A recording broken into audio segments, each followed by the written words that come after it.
Modern culture treats sustained ambition as evidence of a coherent personality. A person chooses a profession, a city, a partner, or a standard of achievement, then expects the original desire to keep supplying energy for decades. Yet many adults eventually lose motivation for the life they once wanted, even after gaining some of the conditions they believed would make that life satisfying. The change matters because it threatens more than productivity. It unsettles the story by which earlier sacrifices were justified and future decisions were organized. Exhaustion offers one credible explanation, especially when long working hours, financial pressure, or neglected health have accumulated. But if rest restores physical capacity without restoring conviction, another question appears. Has motivation temporarily failed? Or has the ambition itself lost psychological authority? The distinction is difficult because both conditions can produce similar behavior. Emails remain unanswered.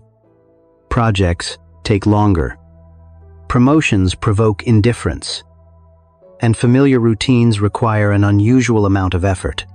A person who once interpreted a crowded schedule as evidence of progress may begin postponing decisions that would have seemed obvious 5 years earlier. Friends may call it burnout. Employers may call it disengagement. The individual may describe it as laziness, confusion, or an embarrassing lack of discipline. Each description captures something observable, yet none necessarily explains why energy disappears from one area while remaining available elsewhere. The same person who cannot concentrate on a prestigious assignment may spend hours reading history, repairing furniture, studying music, or discussing a public question that offers no obvious advantage. Such unevenness does not prove that a new vocation has been discovered. It does suggest that the problem cannot always be measured by the total amount of effort a person can produce. A practical explanation must be taken seriously first. Motivation depends upon sleep, physical health, economic security, manageable demands, and some expectation that effort will affect the outcome. When work becomes repetitive, leadership becomes arbitrary, or advancement requires permanent availability, reduced effort can be an intelligible response to deteriorating conditions. Ordinary aging also changes stamina, risk tolerance, and the value assigned to time. A 30-year-old may accept 5 years of severe imbalance because the future appears expansive. At 50, the same bargain is judged against a more visible limit. None of this requires a philosophical theory. Sometimes, the lost drive is accurately explained by fatigue, illness, disappointment, depression, or a workplace that has exhausted the reasons anyone might reasonably care. Any interpretation that ignores these possibilities risks turning material problems into flattering stories about personal development. Still, practical explanations become incomplete when circumstances improve and the former desire does not return. Consider an executive who spent 2 decades pursuing a senior position within a large institution. The role once represented competence, independence, and entrance into a respected professional class. After several difficult years, the promotion finally arrives with better pay, more control over her schedule, and fewer immediate financial worries. She is capable of performing the work, and her colleagues regard the appointment as deserved. Yet the achievement produces relief rather than renewed commitment. Meetings that once seemed consequential now reveal a narrow cycle of internal competition, reputation management, and decisions whose importance rarely survives the quarter. She does not suddenly hate the institution, nor does she possess a secret plan for a more meaningful career. Her loss of motivation could reflect delayed exhaustion after years of striving. It could also reveal that the goal performed a psychological function during one period of life and cannot perform it indefinitely. The promotion solves the problem it was designed to solve. then exposes another problem that advancement alone cannot answer. She must now decide whether her reluctance is a condition to recover from, or information that will alter the meaning of success. Disillusionment provides a second explanation. Desire often depends on distance, and distant goals can carry qualities that their actual attainment cannot sustain. A profession promises intellectual seriousness until daily work reveals administration, compromise, and repetition. A city represents freedom until rent, commuting, and crowded routines become its dominant facts. A completed project promises recognition, yet recognition proves brief and strangely impersonal. In such cases, motivation declines because reality has corrected an exaggerated expectation. This need not indicate a major change in personality. It may simply be the ordinary education of desire, in which imagined rewards become concrete enough to lose their borrowed grandeur. There is also the possibility of avoidance. People sometimes lose interest precisely when a commitment begins demanding exposure, patience, or accountable work. A novelist may call the project meaningless after receiving criticism. An entrepreneur may announce a change in values when growth requires administrative discipline. A graduate student may discover philosophical objections to a field while fearing the judgment that comes with completing a dissertation. The language of personal evolution can protect pride as effectively as the language of hard work can conceal emptiness. Reduced motivation, therefore, carries no automatic wisdom.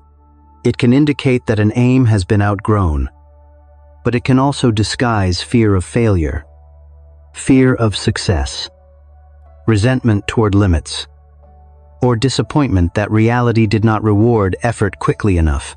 The timing matters. So does the pattern. If every demanding project loses meaning near the point of evaluation, the explanation probably differs from a sustained decline in allegiance to one particular way of living. What makes the question especially difficult is that earlier ambitions were rarely arbitrary. They may have answered genuine needs for security, competence, social recognition, or escape from economic dependence. A profession can provide structure when a young adult lacks confidence in personal judgment. Marriage can convert uncertain affection into durable obligation. Property can offer stability to someone whose childhood was marked by frequent movement. Public achievement can prove that effort has consequences. Later dissatisfaction does not erase these accomplishments or expose them as fraudulent. An ambition can be psychologically appropriate for 20 years and become insufficient in the 21st. The mistake lies in assuming that consistency requires permanent devotion to the same objects. Human beings remain continuous across time. But continuity does not mean that every motive must retain its original rank. The modern economy intensifies this confusion by treating identity as a long-term brand. Educational choices begin early. Professional biographies are presented as purposeful sequences, and online profiles preserve former interests long after their importance has faded. A change of direction, therefore, appears to require a public explanation. The person must translate uncertainty into an acceptable narrative about growth, strategy, or opportunity. Employers want a coherent trajectory. Families want evidence that past sacrifices were worthwhile. Friends may interpret revision as instability because shared relationships were organized around the earlier identity. Even leisure becomes attached to productivity when hobbies are expected to become side businesses. Public expertise, or measurable improvement. Under these conditions, motivation is rarely allowed to weaken without being managed. It must be repaired, optimized, or replaced quickly enough to prevent a visible gap in the biography. Yet that gap may contain the very uncertainty that any honest reconsideration requires, and filling it too quickly can preserve coherence at the cost of judgment. Jungian psychology adds a useful distinction through its broad conception of libido as psychic energy. In this usage, Libido is not limited to sexuality. It refers to the energy that gives certain activities, ideas, relationships, and aims their compelling force. Conscious intention can direct attention and enforce routine. But it cannot indefinitely manufacture investment where investment has withdrawn. This does not mean that every tedious obligation should be abandoned. Much worthwhile work includes boredom, repetition, and sacrifice. The distinction becomes relevant when discipline continues to produce behavior while the aim itself no longer organizes imagination. Curiosity, or sustained concern. A person may still perform the role competently, yet no longer experience its problems as worthy of serious thought. Psychic energy may appear in activities that the established identity considers secondary or impractical. The resulting conflict is not between effort and idleness. It is between conscious commitments that retain social and material force and patterns of attention that no longer respect the same hierarchy. Attention provides better evidence than mood alone. Mood fluctuates with weather, conflict, sleep, or monas, and immediate success. Attention reveals what repeatedly gains mental priority across changing conditions. Someone may complain about having no motivation while becoming intensely engaged whenever a particular civic issue, craft, scientific question, or neglected relationship enters the conversation. Another person may remain productive in every domain while losing the capacity to care about any result beyond completion. These are different situations. The first suggests selective withdrawal from an established aim. The second may point toward general depletion or distress. Even selective attention, however, cannot issue instructions by itself. Interest in an alternative may remain recreational because its value depends on freedom from obligation. The amateur gardener who resents corporate work may not want agriculture as an occupation. Converting every lively interest into a career could destroy the very conditions that make it restorative. Evidence of redirected energy identifies a conflict, not a ready-made solution. Time alters the evaluation further. In early adulthood, many goals are chosen partly for the possibilities they create. A qualification, professional network, marriage, or move to a large city can expand the range of available futures. Later, the same commitments are judged by the life they actually require each day. Possibility gives way to duration. The question is no longer only what this achievement permits, but what repeated participation in it makes of attention, character, and time.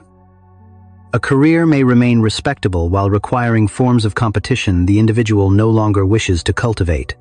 A social world may remain pleasurable while depending on conversations that have become predictable. Even a creative ambition can survive beyond its proper authority when the person remains attached to the imagined identity of being an artist more than to the work itself. Aging does not automatically produce superior judgment, and younger ambitions are not necessarily shallow. It simply supplies evidence that could not have existed when the choice was first made. For this reason, the usual demand to recover motivation may ask the wrong preliminary question. Productivity advice begins with an accepted objective, then searches for better routines, clearer incentives, smaller tasks, or stronger accountability. These methods work when the objective retains authority and execution has become disorganized. They become misleading when the unresolved issue concerns the objective itself. Greater efficiency can postpone that recognition by making continued performance easier. Yet abandoning the goal too quickly can be equally evasive, especially when other people depend on the income, stability, or promises attached to it. The loss of desire does not cancel contracts, debts, professional duties, or care for a family. It places inward evidence and outward responsibility in conflict, with neither side entitled to automatic victory. A mature interpretation must account for both. which is why slogans about following passion are as inadequate as commands to remain disciplined. The central difficulty, then, is not merely how to become motivated again. It is how to determine what kind of event the loss of motivation represents. It may be a practical warning that the organism is depleted. It may be disappointment correcting fantasy. It may be avoidance defending the self from evaluation. It may also mark the decline of an ambition whose earlier purpose has been completed. Even though the public identity built around it remains intact, these possibilities can coexist, making a clean verdict impossible at first. An exhausted person can also have changed. A disillusioned person can also be afraid. A former dream can deserve gratitude without retaining command over the future. Before any new direction can be judged, the original desire must be examined closely enough to discover whose standards it answered, what problem it solved, and why its authority once seemed beyond question. The standards behind an ambition usually enter life before they are recognized as standards. They arrive through ordinary judgments about which adults appear admirable, which occupations count as serious, and which forms of uncertainty invite embarrassment. A child hears that one relative has done well because he owns a business, while another has wasted her abilities because she chose unstable work. A school rewards measurable performance and treats indecision as a problem requiring correction. By adolescence, these judgments have accumulated into an informal map of respectable existence. Few people consciously select the map as a complete philosophy. They absorb its distinctions while trying to secure approval, independence, and a credible place in the adult world. When an ambition later loses authority, the person confronts more than a preference that has changed. An inherited measure of reality has begun to weaken. Class and economic history shape that measure with particular force. For someone raised near financial insecurity, a stable profession can represent protection from circumstances that governed earlier generations. Salary, credentials, and property are not merely status symbols when they answer memories of unpaid bills. Dependence, or limited choice. Even children who never experience poverty directly may organize their lives around the precautions of parents who did. They learn to distrust work that cannot be explained in terms of demand. Promotion and retirement. Interest is tolerated after security has been established, which often means it remains postponed through the years when professional identity is being formed. Such an ambition deserves more respect than a later critique sometimes grants it. It may have produced genuine freedom, supported relatives, and prevented the repetition of hardship. Its limitation emerges only when the standard of security continues governing decisions long after the danger that created it has changed. The professional world then gives private ambition an institutional language. Universities divide ability into fields. Employers convert aptitude into roles.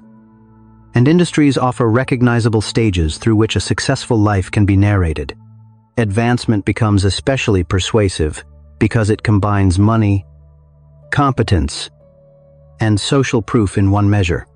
Each promotion confirms the previous sacrifice while promising that greater authority will make future work more satisfying. The structure encourages people to interpret frustration as evidence that they have not yet risen far enough. A junior employee imagines that seniority will bring autonomy. A manager imagines that executive authority will remove pointless constraints. An executive imagines that influence will justify the compromises made while acquiring it. Sometimes these expectations are fulfilled. Often the problems merely change level, leaving the underlying institution and its priorities intact. By the time this becomes evident, the person may have invested enough years that questioning the destination threatens the meaning of the journey. The executive introduced earlier entered her profession during a period when corporate leadership appeared to offer both material independence and public consequence. Her parents had valued education because it separated their children from the instability of seasonal work and small family businesses. At university, she discovered that she was skilled at analysis, negotiation, and managing complex groups. Large organizations rewarded those abilities, while the cultural language around leadership allowed her to interpret advancement as personal development. She did not pursue status in place of substance. Status and substance appeared joined because larger roles gave her access to more consequential decisions.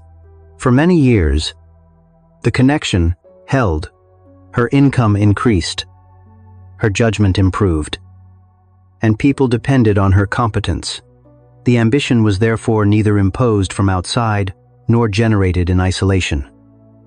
It formed at the meeting point between aptitude, economic memory, institutional reward, and a historical ideal of professional independence.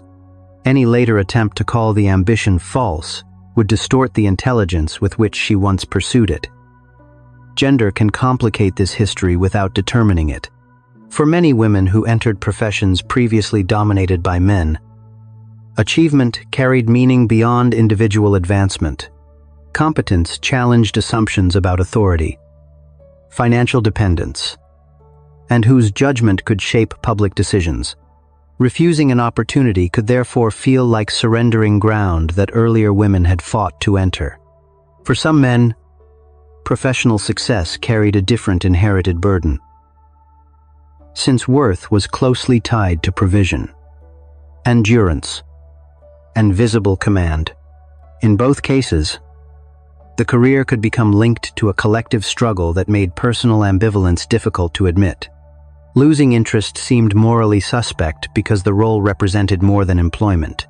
It represented participation in a historical correction, loyalty to family hopes, or proof that an earlier barrier had truly been overcome. Jung used the concept of the persona to describe the adaptive interface between an individual and collective life.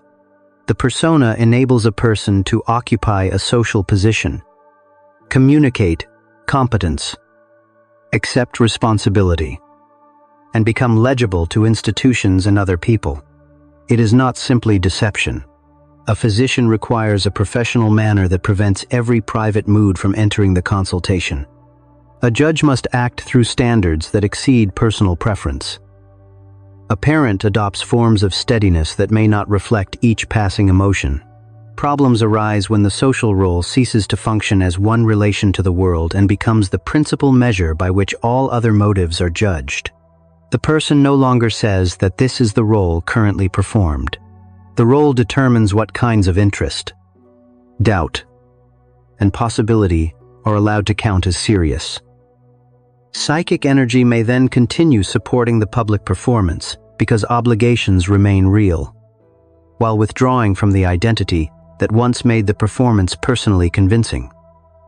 This identification often develops gradually through success. Failure can preserve a distinction between the person and the role because disappointment keeps the role visibly external. Repeated approval closes that distance. Colleagues seek advice. Relatives introduce the person through the occupation, and practical life becomes organized around the income and schedule it provides. The professional vocabulary begins shaping perception outside work. Problems become projects. Relationships become demands on limited capacity, and unstructured time appears inefficient. None of these habits is necessarily harmful. They become restrictive when abilities that cannot be translated into the role receive no legitimate place in the biography. Curiosity without application seems childish. Solitude without recovery value seems wasteful. A moral objection to the institution is dismissed as fatigue because acknowledging it would disturb too many settled arrangements. The persona has then become more than a public function. It acts as a court whose rules determine which aspects of experience may submit evidence. Family expectation gives this court emotional force. Parents may never issue explicit commands, yet their pride reveals which accomplishments stabilize the family narrative. One child becomes the evidence that migration was worthwhile. Another demonstrates that years of sacrifice produced upward mobility. A third preserves the family business, because continuity is treated as gratitude. The adult may sincerely share these aims, which is why simple rebellion rarely resolves the conflict. An inherited ambition can become genuinely personal through years of effort and competence. Its origin outside the individual does not make it inauthentic, since nearly every serious commitment develops through language, models, and opportunities supplied by others. The more important question concerns whether the ambition remains capable of revision after it has acquired symbolic weight. If reconsidering a career seems equivalent to betraying parents, wasting education, or insulting an entire class history, judgment becomes entangled with debts that no single decision can repay. Marriage and social partnership can reinforce the same structure through practical interdependence. Two adults may arrange housing, childcare, retirement plans, and social life around the reliability of one career. The ambition becomes part of a shared economy of promises. When motivation weakens, the change cannot be interpreted as a private revelation with purely personal consequences. A partner may reasonably fear financial instability or resent being asked to reorganize commitments around an uncertainty that has no clear destination. The dissatisfied person may then remain silent, partly from responsibility and partly because speaking would force an indistinct concern into the language of decision. Silence preserves stability while increasing identification with the role. Since the public routine continues without visible qualification, over time, the individual may begin resenting others for depending on a structure that was never openly questioned. This resentment is often misplaced. Dependence did not create the conflict, though it raises the cost of acknowledging it. Historical timing also determines which ambitions appear plausible. A generation raised during economic expansion may expect each decade to bring greater income, property, and influence. A generation entering adulthood amid instability may value flexibility, mobility, and protection against institutional betrayal. Technological culture adds another ideal by presenting constant reinvention as both possible and necessary. Workers are encouraged to update skills, cultivate public profiles, and treat identity as an adaptable portfolio. This appears to loosen the authority of a single profession, yet it can create a new form of conformity. The person must now remain enthusiastic about change itself. Doubt becomes another project to package, and even uncertainty must produce a marketable reinvention. The older demand for loyalty and the newer demand for perpetual adaptability share one assumption. A life should remain narratively productive. Periods that do not generate advancement, visibility, or a compelling new identity become difficult to defend. The neglected alternatives in such a life are often modest at first. The executive had once studied architectural history, an interest abandoned because it offered no clear professional route. Years later, she found herself reading about public buildings and urban planning during flights, then dismissing the interest as an elaborate distraction. She did not secretly wish to become an architect, and romanticizing the abandoned field would have repeated the same error that once idealized corporate leadership. What mattered was the kind of attention the subject awakened. It connected aesthetics, public memory, political power, and the practical organization of common space. Her work had narrowed consequence to decisions visible within one institution. The old interest reopened questions about what institutions leave behind in the world. This contrast did not supply a new occupation, but it revealed that her criterion of seriousness had become too closely tied to salary, hierarchy, and immediate authority. Something valuable had been excluded because it could not justify itself within those terms. Excluded possibilities do not remain innocent merely because they were neglected. A path never tested is easy to idealize. since it contains none of the boredom, compromise, or failure found in actual work. The adult who imagines becoming a teacher, craftsperson, writer, farmer, or scholar may be comparing the fantasy of one life with the administrative reality of another. The persona can be restrictive. Yet opposition to it can produce an equally simplified identity built around freedom from convention.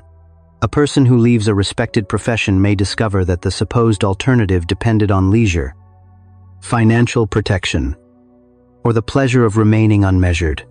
Conversely, remaining in the role may require suppressing evidence, simply because the alternative has not yet become practical. Neither obedience nor revolt resolves the problem of evaluation. The original desire now appears as a complex achievement shaped by ability, necessity, inheritance, recognition, and exclusion. To revise it responsibly, the person must discover which of those elements still deserves allegiance, even when they no longer point in the same direction. Once those elements cease pointing in the same direction, ordinary decisions acquire an unusual weight. Accepting another promotion can feel like extending a contract whose terms are no longer understood. Refusing it may appear equally dishonest when no alternative has been tested. The person continues attending meetings, meeting deadlines, and making competent judgments. Yet every new commitment now seems to decide more than its stated purpose. A 3-year assignment becomes a vote for an entire way of living. Moving to another city becomes evidence that the professional identity still deserves priority. Even a modest purchase can strengthen the financial obligations that make experimentation harder. The crisis rarely announces itself through one dramatic refusal. It develops through a series of practical choices that repeatedly bind the future to an ambition whose authority is already uncertain. The executive encounters this problem when she is invited to oversee a major expansion. The assignment would increase her influence and allow her to shape decisions she once wanted to make. It would also require extensive travel, a longer contract, and deeper identification with an institutional strategy she has begun to question. Her hesitation surprises her colleagues because the opportunity appears to complete the logic of her career. They interpret reluctance as temporary fatigue and recommend a vacation before she responds. Their advice is reasonable. She has been working intensely, and exhaustion can make every future obligation appear empty. Yet a vacation cannot decide whether she still believes that greater authority within the same structure represents meaningful progress. Rest may clarify the conflict, but it cannot remove the conflict merely by restoring her ability to work. At first, she delays the decision through additional research. She requests financial projections, consults former executives, and studies the effects of the expansion on employees and local communities. This activity appears responsible, though some of it protects her from confronting the personal question. More information can improve a judgment without eliminating the need to judge. Eventually, the reports become repetitive. The remaining uncertainty concerns what kinds of consequence she is willing to organize her time around. No spreadsheet can settle that issue because the disagreement exists between measures of value rather than between competing estimates of profit. A Jungian interpretation might say that the established persona has become too narrow for the range of concerns now seeking recognition. The professional role still performs necessary social functions, but it no longer represents the full field of the person's serious interests. This account explains why competence can remain while motivation declines. It also explains why increased reward may fail to restore commitment. Since the conflict concerns the authority of the role rather than the amount of compensation attached to it, yet the interpretation carries a seductive danger. It can make dissatisfaction sound profound before the evidence justifies that conclusion. Anyone can describe boredom as a conflict between collective identity and a broader psyche. The language becomes especially attractive when it protects self-esteem from the ordinary humiliations of fatigue. stalled advancement, or disappointed ambition. A psychological concept earns its place only if it improves discrimination. It must help distinguish sustained conflict from passing resentment, selective withdrawal from general depletion, and moral concern from wounded pride. The strongest objection is that lost motivation often receives a philosophical explanation because a practical explanation feels less dignified. A person denied promotion may announce that status no longer matters. Someone who has failed to complete a book may decide that publication belongs to an obsolete culture of achievement. An employee who resents supervision may describe ordinary accountability as an assault on individuality. In each case, the revised values may contain genuine insight. Yet their timing raises a legitimate question about self-protection. Desire is easily disowned when fulfillment becomes unlikely. The mind can lower the authority of a goal to reduce the pain of not attaining it. It can also elevate an alternative that has never faced material limits. This does not invalidate every change of direction after failure. It means that disappointment must be admitted as part of the evidence. A credible reorientation should survive recognition of envy, injury, fear, and the wish to escape judgment. If the new interpretation depends upon portraying the former institution as worthless or everyone who remains within it as unconscious, it has probably become another defense of identity. Avoidance has its own recognizable pattern. It tends to move with the demand rather than with the content of a particular commitment. The person becomes enthusiastic during beginnings, loses conviction when repetition appears, and discovers a new calling whenever evaluation approaches. Each abandoned path is explained through increasingly refined objections, while the common structure remains unexamined. By contrast, a developmental conflict may coexist with the ability to tolerate difficulty in areas that still command attention. The executive remains patient with complex research and accepts criticism when discussing urban policy. Her resistance concentrates around the expansion of a role she can still perform well. This difference does not deliver a verdict, but it weakens the claim that she simply rejects whatever requires sustained effort. Another objection concerns privilege. Reconsidering vocation is easier for someone with savings, education, health, and a professional network. The language of meaningful work can conceal the material support that makes uncertainty survivable. Millions of adults continue in jobs they would not freely choose because wages secure housing, medicine, education, and care for relatives. Their persistence should not be treated as lesser consciousness. Even among affluent professionals, one person's search for purpose may transfer risk and labor to a spouse, employee, or family member. An honest Jungian account must therefore ask who absorbs the consequences of personal revision. Psychological development cannot be assessed solely by the intensity of private conviction. It must also be judged by the person's willingness to see the dependencies that make freedom possible. Persistent loss of motivation also requires a broader assessment than symbolic interpretation can provide. Depression may diminish interest across nearly every activity and distort the expectation that effort can produce value.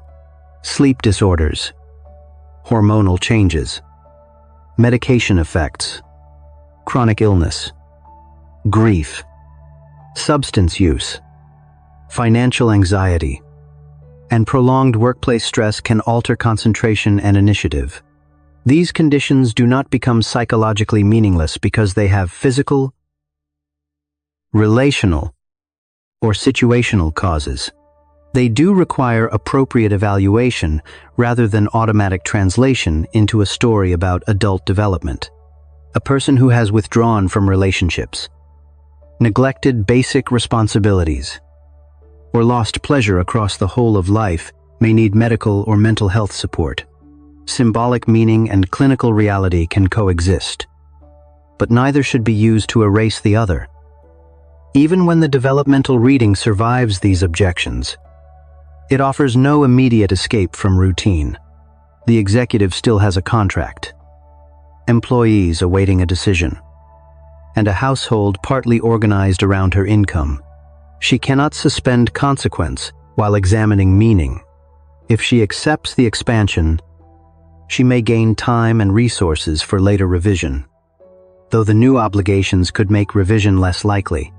If she refuses, she may preserve room for inquiry while sacrificing influence she could have used responsibly.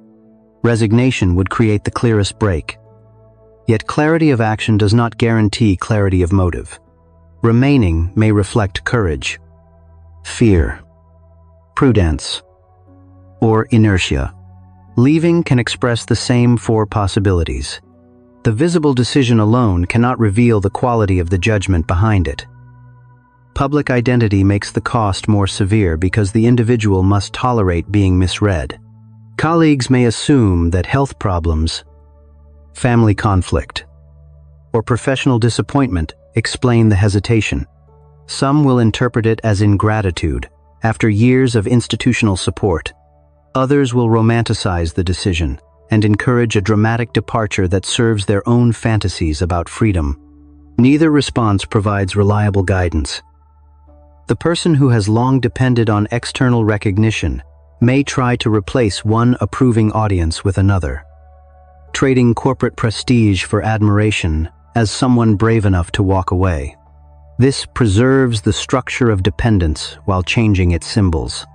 Genuine reconsideration can look unimpressive from the outside. It may involve negotiating a reduced role, declining one assignment, studying an unfamiliar field without announcing a new identity, or remaining temporarily within work whose limits have become clear. Such ambiguity offers little material for a heroic story, which is partly why it can be psychologically demanding. There is also grief in recognizing that earlier achievement cannot answer every question it once promised to answer. Years of disciplined effort may have produced exactly the result sought, yet the result cannot return the years in a different form. This is not proof that the time was wasted. A life cannot be evaluated by imagining that every excluded possibility would have succeeded. Still, real choices eliminate alternatives, and maturity includes acknowledging those losses without converting them into accusations. The executive cannot become the student she might have been at 22. She can study architecture now, perhaps seriously, but the interest will develop within a life already shaped by another profession. The fantasy of beginning without history must be surrendered, along with the fantasy that history permits no revision. What remains is a narrower and more demanding freedom, constrained by age, money, relationships, ability, and consequences already set in motion. Motivation sometimes returns when an adult accepts these constraints and recommits to the existing life with fewer illusions. A profession may regain value once it is released from the demand to supply identity, community, moral purpose, and intellectual fulfillment all at once. The executive might remain in leadership while giving neglected interests a durable place outside work. She might use her position to pursue institutional questions that now matter more to her. Such an outcome would not represent defeat, yet recommitment is credible only if the role can tolerate limitation. If every other interest must remain subordinate, if each year brings obligations that prevent reconsideration, and if the institution requires allegiance to aims she no longer respects, staying becomes more than practical compromise. It becomes a decision to let an inherited hierarchy continue governing the available future. The opposite choice carries no guarantee of renewal. Reduced status can produce relief, followed by disorientation. Unstructured time may reveal that the neglected interest lacks the strength attributed to it. Friends may become less available when professional rhythms diverge. Income may decline more sharply than expected. And material anxiety can narrow attention as effectively as institutional pressure once did. The person may discover that the former role provided genuine goods that dissatisfaction had made difficult to see. Taking the loss of motivation seriously, therefore, means accepting the possibility that no decision will preserve every value. Security, intellectual range, responsibility, freedom, continuity, and time may no longer be available in the same arrangement. The crisis becomes real when the person stops searching for an interpretation that removes the cost and begins to see that judgment itself will determine which cost must be borne. Once the cost can no longer be removed through interpretation, judgment becomes more concrete. The question shifts from whether the former ambition was genuine to whether it should continue governing the distribution of time, loyalty, and effort. An adult may still value what a profession has provided while refusing to grant it unlimited authority over the future.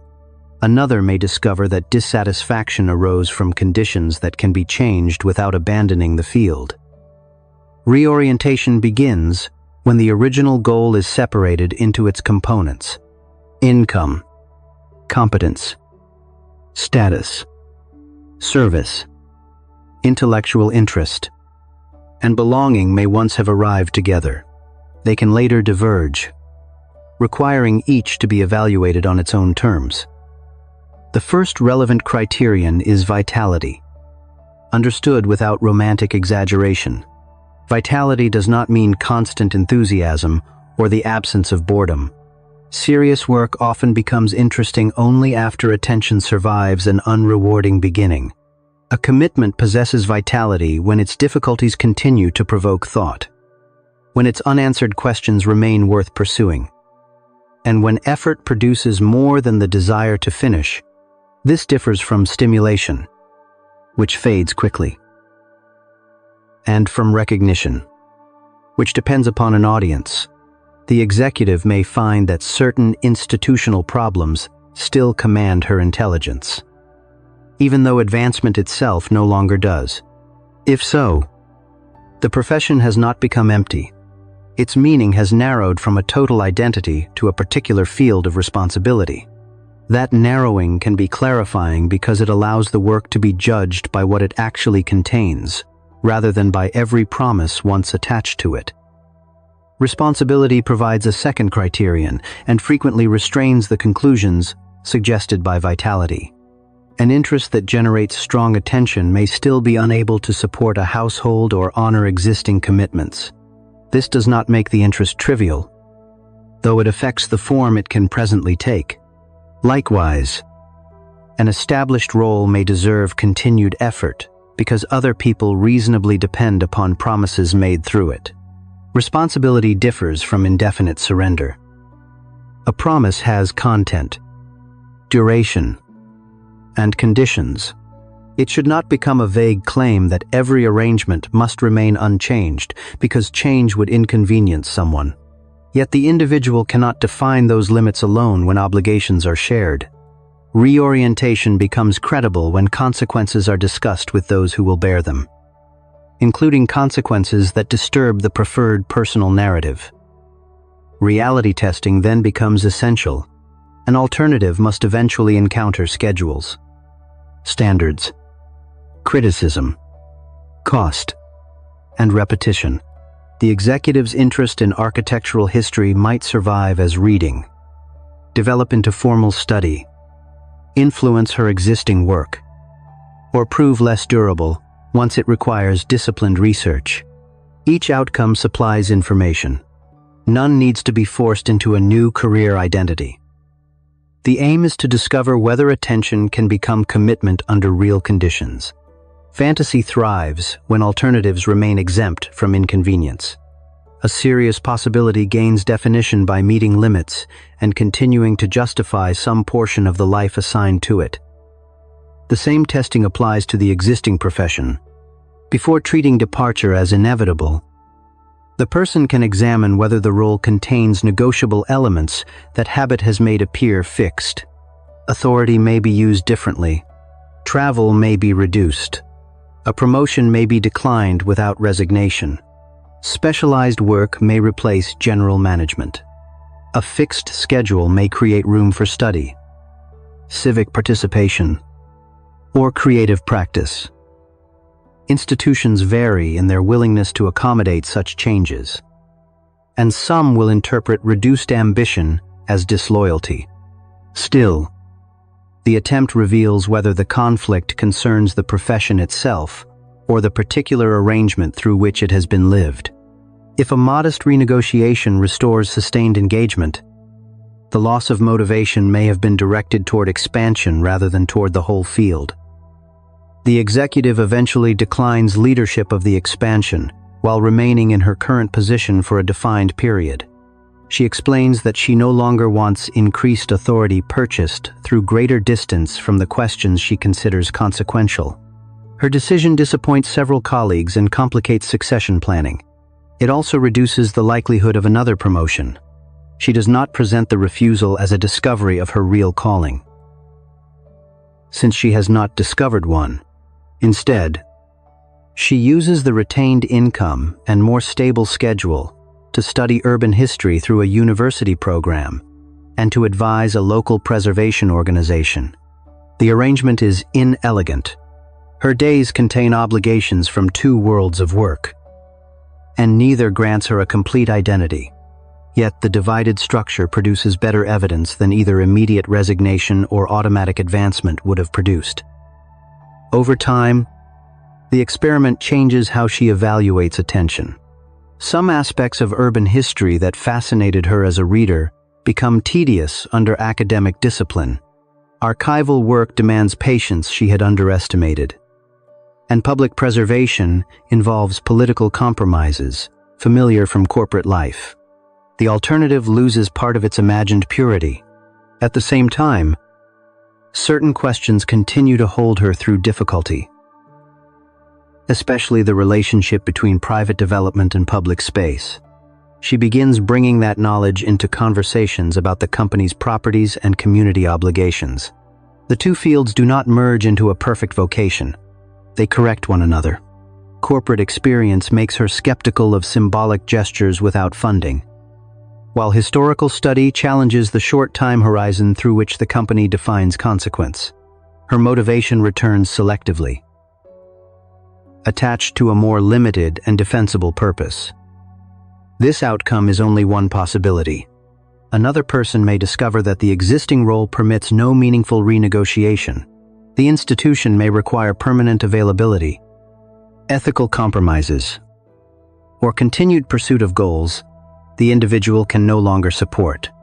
Remaining under those conditions may preserve security while steadily reducing the capacity for serious participation elsewhere.